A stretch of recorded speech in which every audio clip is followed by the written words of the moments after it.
What's up, Print Fam? Welcome back to another episode here at the Print Shop. I know last week I promised that I was going to go over some sale stuff, but with it being Printing United, things are just crazy hectic and I don't have time for that. So in lieu of sales, I'm going to do something super closely related to sales, which is automation.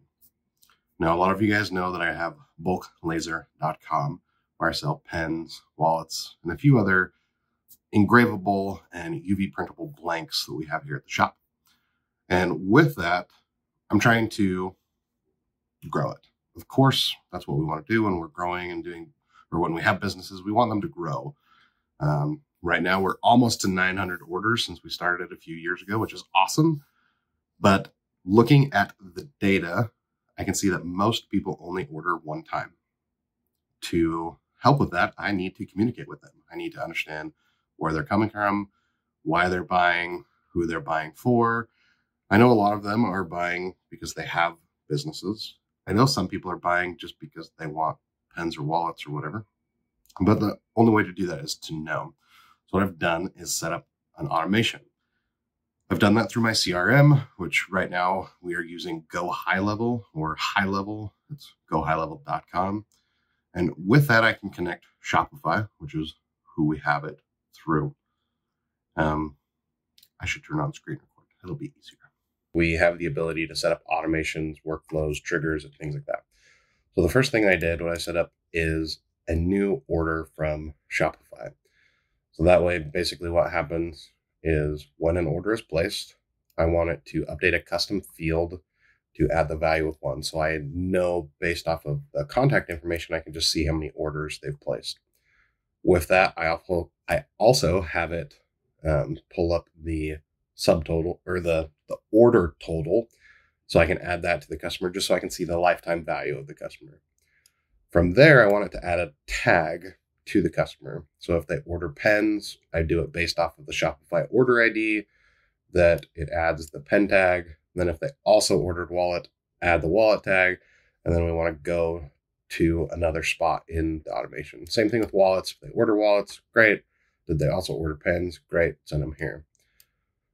From there, I want to send an email if it is their first order. I still haven't decided if I'm going to do something for the second order. I probably will, but I want to send them a thank you email for the first order.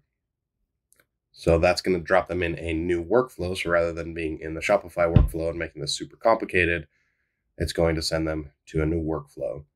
Then we create an opportunity just to track stuff on the back end, and then we remove them from this workflow. Now, we sent them to the first order thank you, which can be triggered by a tag, which I'm going to remove that now. But it's going to wait, so it only sends during business hours. It's going to send a thank you email, and then it's going to move them to the first order drip. Because again, the biggest issue that I have is most people only order one time. So we're going to send them to a drip and remove them from this workflow. And then we have the first order drip, which then does a bunch of other things. So we can see we have 4 people that are waiting here. What it's going to do is determine what they ordered. Did they order pens? Did they order wallets? Did they order both? It's going to wait for 7 days from the thank you email to then send them the pen settings, because I wait 7 days because I want to make sure they have their order. So if they order pens, I'm going to send them the settings that I use to engrave pens. If they order wallets, I'm going to send them the settings that I use to engrave wallets. If they ordered both, I'm going to send both. And if they didn't order pens or wallets, because I do have a few other items, it's just going to send them an email saying, hey, how's it going? Do you like your order? Then it's going to say, are there other items you'd like to see on the website? And then it's going to send, after time, hey, are you ready to order again? With automation, with workflow, you also then need to produce or fulfill the order.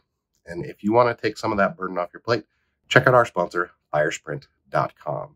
They are a trade-only wholesale printer that will do signs, stickers, banners, and so much more. Most of their stuff ships next day, and if your order is over $50, almost all products ship for free. You can check them out and get 10% off your first order by using the coupon code down in the description. Thanks, Firesprint, for sponsoring this episode. So again, the reason I'm doing this setup and automation is because it is going to replace the need to do sales.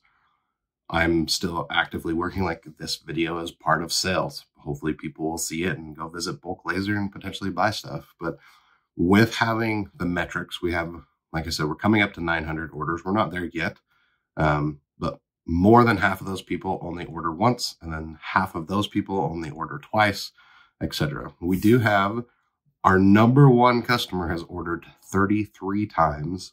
So they are beating the next closest customer by about 14 orders. So thank you. But doing this with your business, you can do this the same way, even if it's not an online store. We're doing this with our local business here, where we're putting our customers in the CRM. We're building automations behind it so that we can tag them with, hey, this is their first order, so it does certain things.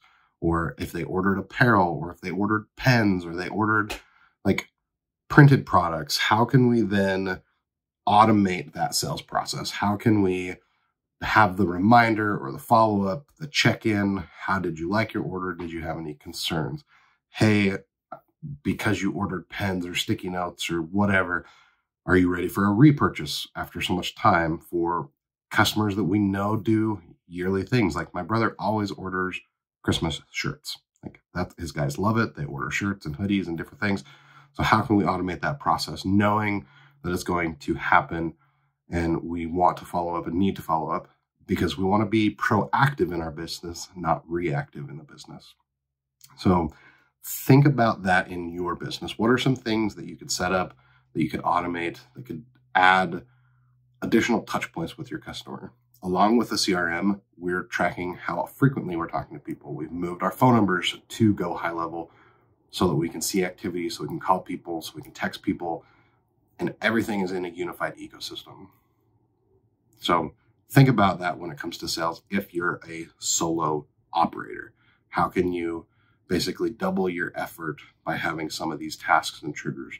Like, could you build your proofing process through here? Could you build a follow-up process through here? Could you just build you can have birthdays and email them on their birthday. You can have anniversaries and all sorts of things. So figure out what you can do to add some of these things, because it can replace a physical person, but also just extend the ability of what you can do. Because I have, for Bulk Laser, been manually sending a thank you email, and it's great. And I've had some really good feedback. But if I can take that process off my plate so I can focus on other things, that's where the growth can happen. Because now, instead of manually sending that email to get the feedback, I can automate that so that I can still get the feedback, but then do things better. With that, you can sell more, you can buy more, you can do more. And in my case, the whole goal behind Bulk Laser is the more I buy from my suppliers, the lower my price gets. And in turn, the lower I can offer it to you guys. So through bulklaser.com, that's what everything comes down to, is the more products I can buy, the better my pricing will be. So hopefully this helps with your automation, sales process things. Let me know if you have any questions down in the comments. We'll try to do some more of these videos. We'll see you in the next one.